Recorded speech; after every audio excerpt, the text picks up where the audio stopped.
Nag-open ka na ba ng iyong professional dashboard sa FB? Kung nag-open ka na, kailangan mo nang kumuha ng iyong mga PIN number, bank account, kasi hindi mo alam, baka bigla kang ma-monetize. Kaya ang payo ko sa iyo, ngayon pa lang, kumuha ka na, i-ready mo na lahat-lahat. Dahil yun yung kailangan bago ka sumahod. Baka isipin mo na, pag ikaw ay nakapag ng professional dashboard mo, baka isipin mong sasahod ka na. Hindi pa po, marami ka pa pong gagawin.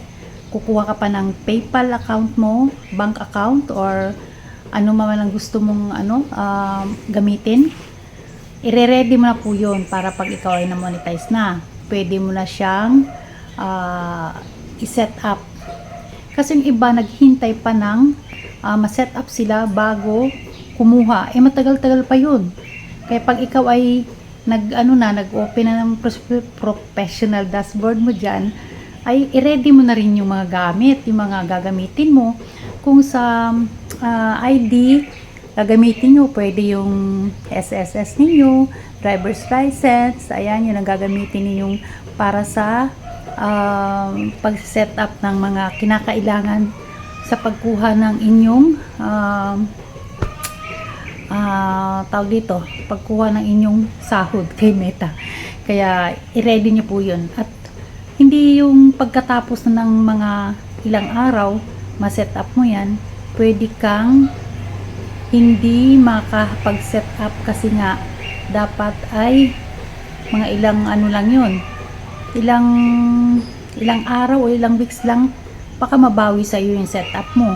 Merong ganun nakita ko sa isang content creator na hindi niya na setup, bali siguro hindi niya nakita or hindi niya napansin na meron na pala siyang setup sa kanyang content monetization.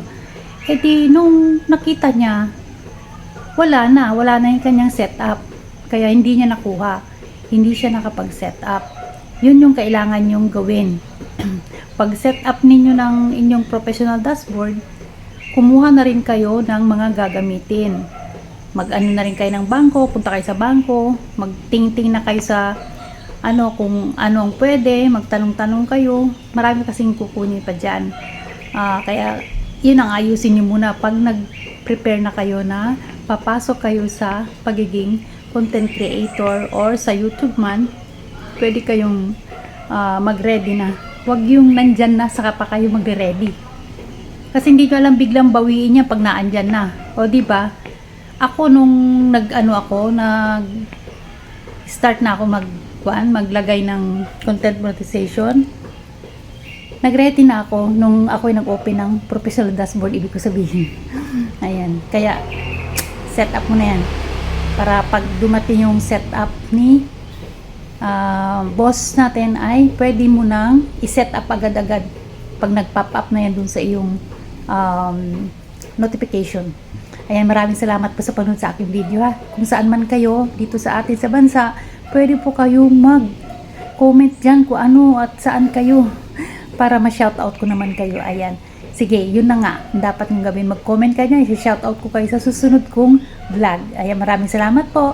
Please subscribe, follow, like, and share po para sa mga susunod ko pang tutorial. Hindi po kayo mawawala. Hindi po kayo maliligaw kung saan. Kaya, bell nyo na po yung ating bell button dyan. Ayan, maraming salamat. Please subscribe, follow, like, and share. Thank you.